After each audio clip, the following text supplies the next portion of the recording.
Halo semuanya, balik lagi bareng Noba di sini.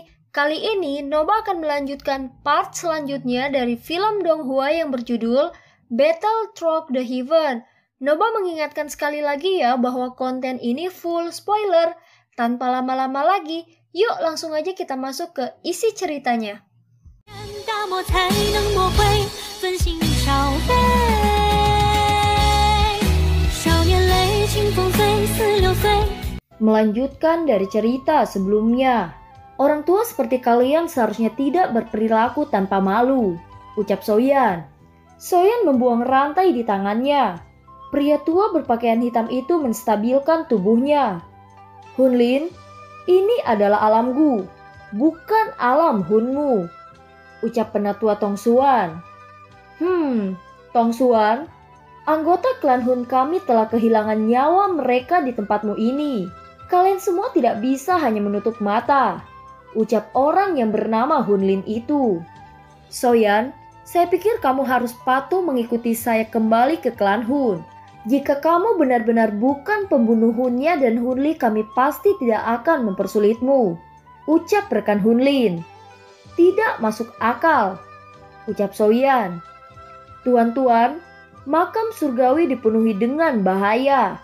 Tidak ada yang berani menjamin bahwa seseorang akan dapat keluar dengan lancar.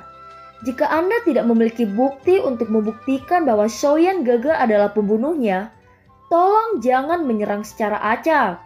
Bagaimanapun tempat ini adalah klan Gu saya. Selain itu masalah ini tidak dianggap selesai. Hunnya dan Hunli pernah meluncurkan serangan diam-diam pada semua orang dari klan Gu kami di makam surgawi. Kalian berdua mungkin harus memberikan penjelasan untuk ini, ucap Sun-er. Hunlin, apakah yang dikatakan Sun-er benar? Ucap penatua Tongsuan. Wajah dua Hunlin berubah ketika mereka melihat bahwa Sun-er telah membalikkan keadaan. Mereka tidak menyangka Hunnya dan Hunli begitu berani menyerang kelompok Sun-er. Kata-kata yang tidak masuk akal. Kamu hanya mencoba membersihkan diri dari kecurigaan. Hari ini kita berada di alam Gu dan kita berdua memang tidak bisa berbuat apa-apa. Namun Soyan, sebaiknya kamu ingat bahwa klan Hun pasti akan membalas dendam untuk Hunnya dan Hunli di masa depan, ucap Hunlin. Aku akan mengingat kata-katamu di hatiku, ucap Soyan. Mata para tetua Hun menjadi gelap dan dingin ketika mereka mendengar jawaban Soyan. Lupakan anggota klan Gu yang hadir. Dengan peningkatan kekuatan Soyan, mereka berdua akan kesulitan menangkapnya. Yang bisa mereka lakukan hanyalah melambaikan tangan dan mengambil mayat Hunli dan Hunnya. Wajah mereka sangat ganas saat berubah menjadi dua bayangan hitam yang bergegas ke pintu keluar alam Gu. Ekspresi dingin melintas di mata Soyan saat dia melihat kedua sosok itu menjauh. Matanya menyapu sekelilingnya dengan hati-hati. Namun dia menemukan bahwa kelompok dokter peri kecil tidak ada. Penemuan ini membuatnya mengerutkan kening. Kelompok dokter peri kecil pasti akan meninggalkan satu orang menunggu Soyan kecuali ada beberapa keadaan khusus. Mungkinkah sesuatu telah terjadi pada pavilium bintang jatuh? Ucap Soyan. Tubuh penatua Tongsuan bergerak saat dia melihat tim dua orang Hunlin semakin menjauh. Dia muncul di depan Sun-er dan bertanya, Sun-er, kamu baik-baik saja, ucap penatua Tongsuan. Penatua Tongsuan, bolehkah saya tahu di mana kelompok dokter peri kecil sekarang? Ucap Soyan. Mereka pergi 3 bulan setelah kamu memasuki makam surgawi. Kemungkinan mereka kembali ke pavilium bintang jatuh. Namun mereka tidak menjelaskan apa yang terjadi. Yang mereka katakan hanyalah memberitahumu untuk segera kembali ke pavilium bintang jatuh begitu kamu keluar, ucap penatua Tongsuan. Sepertinya sesuatu memang telah terjadi. Kali ini saya tidak akan tinggal lama di klan Gu. Apakah kamu pergi denganku kali ini? Tanya Soyan. Sun-er ragu-ragu sejenak ketika dia mendengar ini. Dia baru saja akan mengangguk ketika penatua Tongsuan di sampingnya buru-buru berkata, Sun-er, ada beberapa masalah besar di klan Gu baru-baru ini.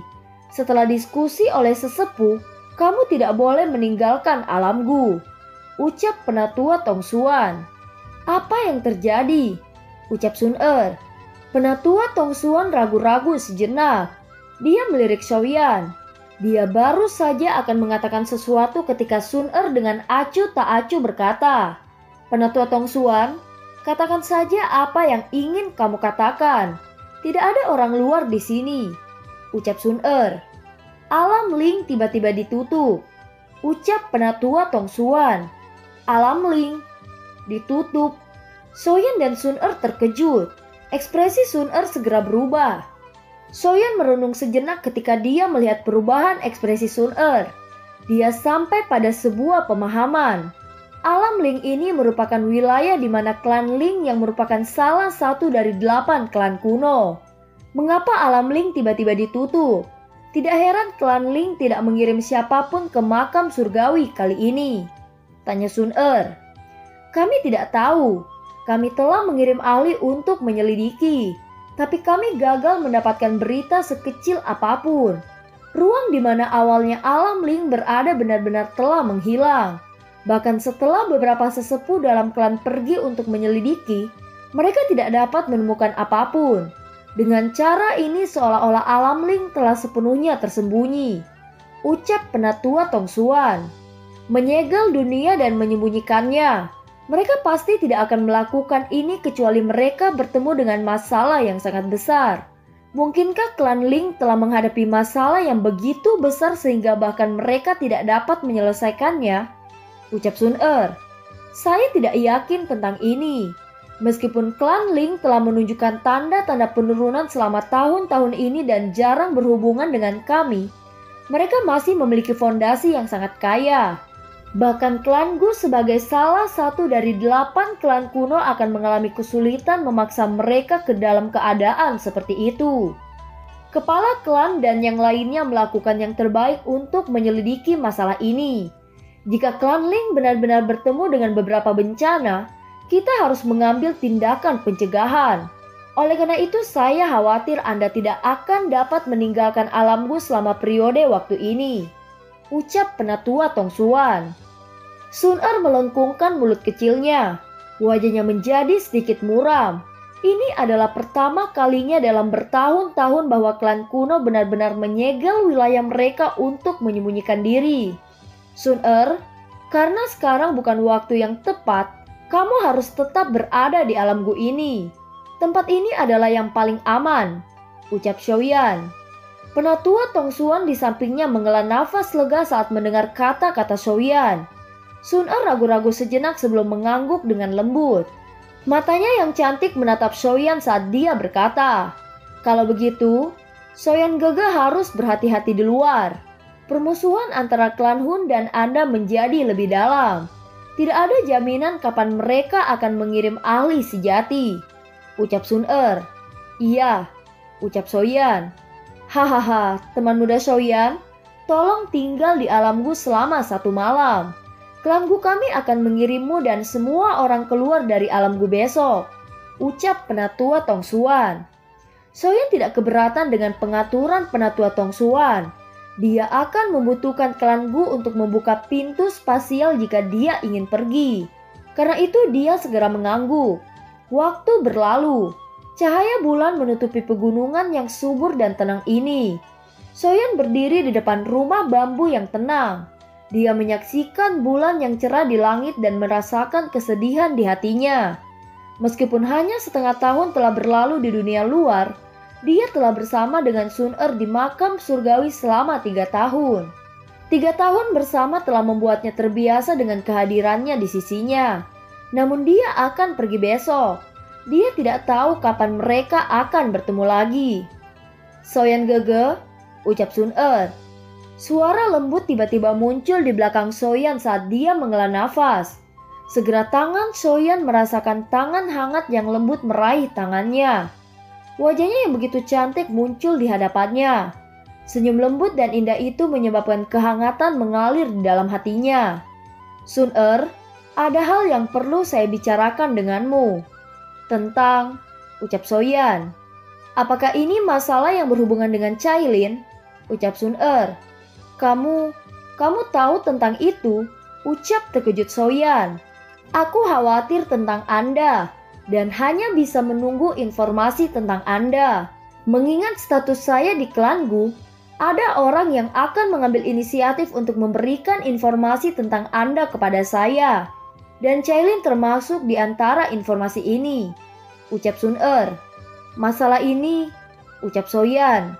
Soyan hanya berhasil mengeluarkan 2 kata sebelum tidak tahu apa yang harus dia katakan. Kefasihannya yang biasa tampaknya telah hilang hari ini. Dia sadar bahwa orang dalam pelukannya dipandang oleh banyak orang sebagai dewi terlepas dari apakah mereka berasal dari klan Gu atau dunia luar. Mampu memeluk wanita yang hampir sempurna ini sudah merupakan kemewahan yang luar biasa. Kemungkinan banyak orang akan menganggapnya berlebihan jika dia masih dengan rakus ingin menikmati banyak wanita di depannya. Saat itu aku juga sangat marah. Tapi aku masih belum bisa melupakanmu. Karena aku tidak mau melupakan, aku pada akhirnya harus bertahan, ucap Sun Er. Sun Er dengan kejam menggigit dada Soyan. Kali ini dia tidak menunjukkan belas kasihan. Bahkan sudut mulut Soyan tanpa sadar berkedut beberapa kali saat dia menggigitnya. Namun dia hanya berdiri di sana tanpa berani bergerak. Dauki di dalam tubuhnya juga ditekan. Dia takut pembalasan apapun dari Dauki-nya akan membahayakan Sun Er. Aku akan melihat apakah kamu masih berani nakal dengan seorang wanita di masa depan, ucap Sun Er. Sun Er hanya melepaskan mulut kecilnya saat dia berbicara. Dia mengangkat wajahnya yang cantik. Keganasannya tampak sangat indah di bawah sinar bulan. Mata Soyan mengamati Sun Er yang tampak sangat mirip seseorang gadis kecil saat itu. Dia tiba-tiba menundukkan kepalanya dan dengan kejam mencium mulut kecil Sun Er. Tubuh indah Sun Er menegang ketika dia tiba-tiba diserang oleh Soyan. Kemerahan malu menyebar di lehernya yang lembut. Itu mencapai ujung telinganya yang halus. Sun Er mulai meronta dengan lembut setelah dia terdiam sejenak. Namun pinggangnya yang sempit dipeluk erat oleh lengan Soyan. Dia berjuang sebentar sebelum akhirnya merasakan nafsu. Dia membiarkan Soyan dengan ceroboh meraihnya. Pada saat ini Dewi dari klan Gu itu menjadi sangat lembut sehingga dia bisa melelehkan apapun. Kedua sosok itu tampaknya telah melebur bersama di bawah sinar bulan terang yang tersebar ke bawah. Hanya setelah cahaya bulan secara bertahap meredup, sepasang kekasih yang telah ditekan erat satu sama lain sudah lepas. Hasrat muncul di perut bagian bawah Soyan saat dia melihat wajah merah Sun Er yang sangat mempesona. Matanya menjelajahi tubuhnya dengan panas yang berapi-api. Tangannya yang telah memeluk pinggangnya yang halus perlahan mulai bergerak di sepanjang lekuk tubuhnya yang menggoda. Namun Soyan sedang bersiap untuk mengambil langkah selanjutnya ketika batuk lembut tiba-tiba terdengar di dalam hutan bambu yang tenang ini. Batuk lembut yang tiba-tiba ini seperti guntur. Hal itu menyebabkan Soyan dan Sun Er terpisah seolah-olah mereka tersengat listrik. Mata mereka melihat ke arah asal suara itu, hanya untuk menemukan seorang pria parubaya dengan pakaian biasa berdiri tidak jauh. Wajah itu secara mengejutkan milik kepala klan-klan Gu, yang merupakan ayah Sun Er, Gu Yuan. Wajah merah Sun Er yang semula memerah menjadi semakin merah ketika dia melihat Gu Yuan. Tangannya dengan kejam mencubit pinggang Soyan sebelum tubuhnya yang cantik bergerak dan dia pergi bersembunyi di kamarnya. Soyan hanya bisa tertawa getir saat melihat Sun Er kabur. Dia segera mengeraskan kulitnya dan menatap Gu Yuan dengan sedikit malu. Gu Yuan mengamati wajah Soyan yang agak malu sebelum melirik ke rumah bambu yang tenang itu. Yang bisa dia lakukan hanyalah menghela nafas. Meskipun dia adalah ayah Sun Er, ini adalah pertama kalinya dia melihat Sun Er sedekat ini dengan seorang pria. Kamu seharusnya bertemu Xiao Xuan kan? Ucap Gu Yuan. Soyan sedikit terkejut. Dia ragu-ragu sejenak sebelum menjawab. Ya, saya pernah bertemu dengannya, ucap Soyan. Aku bisa merasakan kekuatan garis keturunan di dalam tubuhmu. Kemungkinan ini adalah garis keturunan terakhir dari klan Xiao. Memang tidak mudah bagi Xiao Xuan untuk melakukan hal seperti itu. Dia bersedia mengubah dirinya menjadi itu untuk membantu klan Xiao mempertahankan benih terakhirnya, ucap Gu Yuan. Soyan terdiam. Dia secara alami mengerti bahwa makam surgawi adalah penjara yang sangat besar. Sebagian tubuh energi Xiaoshuan dan yang lainnya hanyalah tahanan di dalamnya. Meskipun mereka bisa hidup dalam bentuk lain, mereka harus menanggung kesepian yang tak ada habisnya. Penatua Guyuan, apakah tidak ada cara untuk membantunya melarikan diri? Tanya Souyan.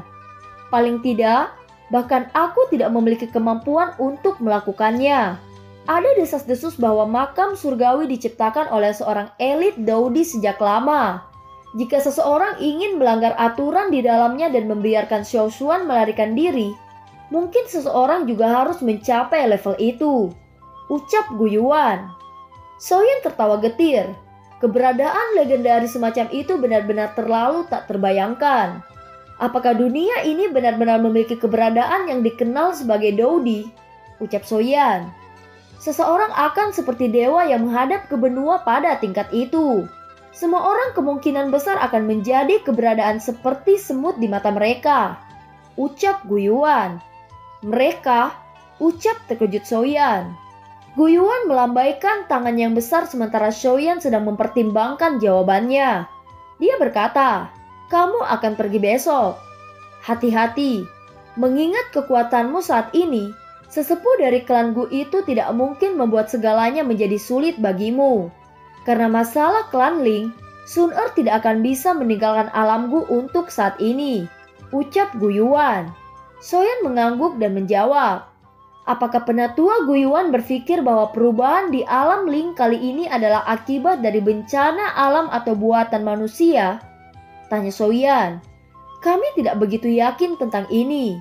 Tetapi saya pikir mereka telah menemui masalah besar. Disebabkan oleh manusia seharusnya itu hanya kemungkinan kecil. Bagaimanapun, kekuatan klan Ling bisa digolongkan di antara faksi-faksi super di benua. Bahkan klan Gu mengalami kesulitan memaksa mereka sedemikian rupa, ucap Guyuan.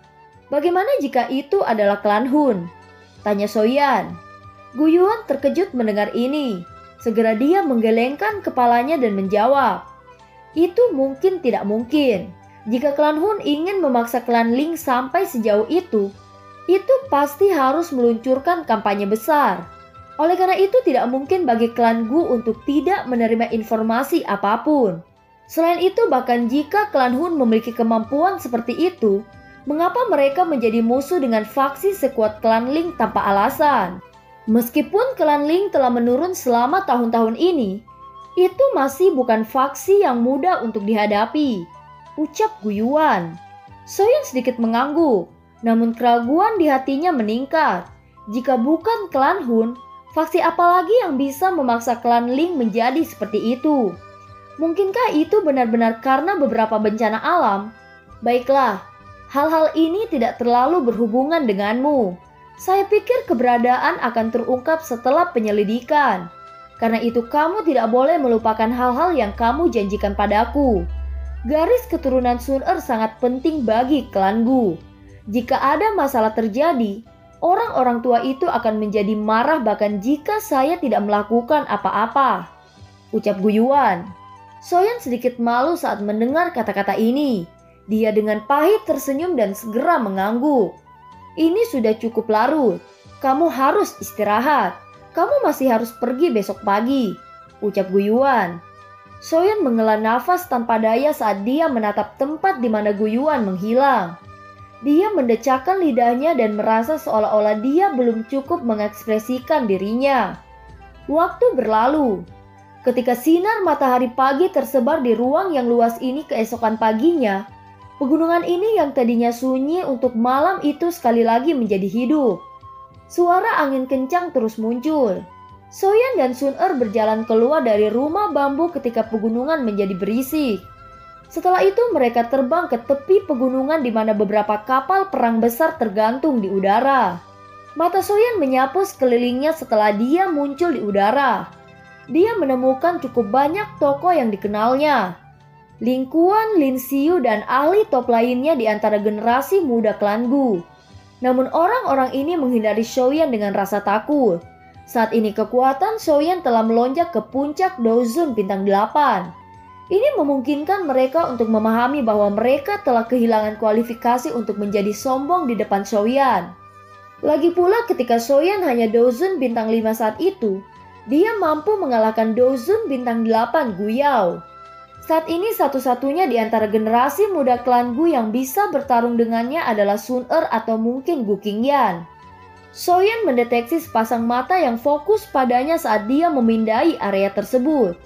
Dia segera mengalihkan pandangannya sebelum akhirnya menghentikannya di gunung yang jaraknya tidak jauh. Sesosok berdiri melawan angin di tempat itu. Rambut hitam dan putihnya mengungkapkan identitasnya yaitu Gu Yao, yang dikalahkan oleh Soyan setengah tahun yang lalu. Mata keduanya bertemu di udara. Anehnya tidak ada dendam yang meletus. Wajah Gu Yao acuh tak acuh dan dia perlahan mengangguk ke Soyan. Soyan sedikit tercengang saat melihat aksi Gu Yao yang sedikit ramah. Soyan tersenyum dan mengangguk sebagai balasannya. Dari kelihatannya, Gu Yao telah keluar dari bayangan-bayangan kegagalannya. Orang muda dengan bakatnya pasti akan dipersiapkan oleh klan Gu. Potensi masa depannya akan luar biasa. Meskipun Gu Yao ini juga memiliki perasaan terhadap Sun dia bisa dianggap sebagai tipe orang yang bisa menerima apapun yang datang padanya. Karakter semacam itu agak mengagumkan. Dengan semakin banyak orang yang bergegas, klakson terdengar dari kapal perang di langit. Sesosok tiba-tiba berjalan di udara ketika Soyan berencana untuk mengucapkan selamat tinggal pada Sun Soyan menyapu matanya hanya untuk menemukan bahwa orang ini adalah Yao Xingji dari klan Yao. Dia merajut alisnya dan dengan acuh tak acuh bertanya, "Apakah ada sesuatu?" tanya Soyan. Soyan tidak terlalu menyukai Yao Xingji ini di dalam hatinya. Oleh karena itu dia tidak sopan kepada Yao Xingji seperti dia terhadap orang lain. Yao Xingji meringkuk bibirnya ketika dia melihat pertanyaan acuh tak acuh Soyan. Hatinya merasa sangat tidak senang. Tetapi karena kekuatan Soyan saat ini, dia tidak mengucapkan kata-kata mengejek. Dia menjetikkan jarinya dan melemparkan token giok berwarna zamrud ke arah Soyan. "Ini adalah undangan upacara klan Yo kami. Jangan mengerutkan kening. Guru Anda akan membutuhkannya. Dia mengerti apa yang diwakili oleh upacara klan-klan Yao. Percayalah, dia akan datang terlepas dari ketidakbahagiaannya yang dia miliki dengan klan Yao," ucap Yao Xingji. "Terima kasih," ucap Soyan. "Kali ini, saya tidak dapat bersaing dengan Anda dalam hal keterampilan alkimia. Mudah-mudahan kita akan memiliki kesempatan untuk melakukannya lain kali," ucap Yao Xingji. Soyan bermain-main dengan beberapa pemikiran setelah melihat Yao Xingji pergi. Terlepas dari apa yang disebut upacara klan-klan Yao ini, dia akan menyampaikan pesan kepada guru terlebih dahulu. Apakah dia akan hadir dan sepenuhnya tergantung pada niat guru. Soyan menoleh menatap Sun di sampingnya dan berbicara dengan lembut. "Sun sudah waktunya. Aku harus pergi," ucap Soyan. "Soyan Gege harus hati-hati," ucap Sun Soyan mengangguk sambil tersenyum. Dia tidak menunda lagi saat dia melambaikan tangannya dan berbalik. Tubuhnya melompat ke kapal perang dan menghilang di depan mata semua orang. Sun menghela nafas dengan kesepian saat dia melihat Soyan menghilang kembali. Singkat cerita, sebuah danau yang luar biasa jernih berkilau di tengah kota suci Gu. Sinar matahari tersebar menjadi banyak sinar yang menyilaukan. Permukaan danau yang tenang bergetar saat retakan spasial yang sangat besar perlahan-lahan merobek udara. Terlihat banyak sosok manusia dengan cepat bergegas keluar dari pintu spasial. Akhirnya mereka mendarat di tanah. Dalam sekejap kota yang agak sepi itu menjadi hidup kembali. Soyan bergegas keluar dari pintu spasial dan akhirnya muncul di sebuah bangunan. Matanya menyapu sekeliling. Tanpa menunggu anggota klan Gu datang dan menerimanya, dia bergerak dan terbang menuju gerbang kota-kota suci Gu. Para ahli dari klan Gu bertindak seolah-olah mereka tidak melihatnya. Tak satu pun dari mereka menghentikannya, membiarkannya bergegas ke gerbang kota sebelum akhirnya menghilang dari pandangan mereka. Soyan dengan lancar bergegas keluar dari kota suci Gu. Baru kemudian dia berhenti di udara dan melihat tanaman hijau yang menyebar ke cakrawala. Jantungnya tanpa sadar mengembuskan nafas panjang. Meskipun alam Gu sangat luas dan memiliki energi yang lebih padat dibandingkan dengan dunia luar, Soyeon akhirnya merasa bahwa dataran tengah ini memberi seseorang kebebasan yang lebih besar untuk beberapa alasan yang tidak diketahui. Selanjutnya, aku harus bergegas kembali ke pavilium bintang jatuh, ucap Soyeon. Soyeon tidak tinggal lama di tempat ini. Dia mengeluarkan peta untuk mengidentifikasi kemana dia harus pergi. Setelah itu tubuhnya berubah menjadi cahaya yang bergegas ke ufuk utara dengan kecepatan seperti kilat. Soyeon tidak berhenti untuk waktu yang lama selama perjalanan berikutnya.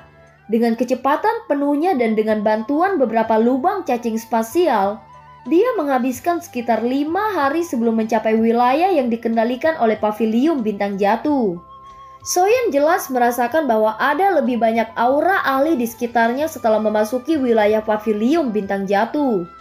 Beberapa kota penting di sepanjang jalan telah memperoleh 2 hingga 3 Elite Dozun. Ini adalah kekuatan bahkan di dalam wilayah dataran tengah. Namun Soyeon jelas mengerti bahwa dengan Yalo papan atas yang agung ini tidaklah sulit untuk mengumpulkan para ahli ini untuk membantu mereka. Soyeon merasa agak nyaman setelah tidak menemukan adegan kacau di sepanjang jalan. Meskipun pertahanan telah diperkuat, tekanan yang diciptakan oleh pertempuran besar tidak ada. Dan film pun berakhir. Terima kasih udah dengerin Nova sampai akhir ya. Sampai jumpa.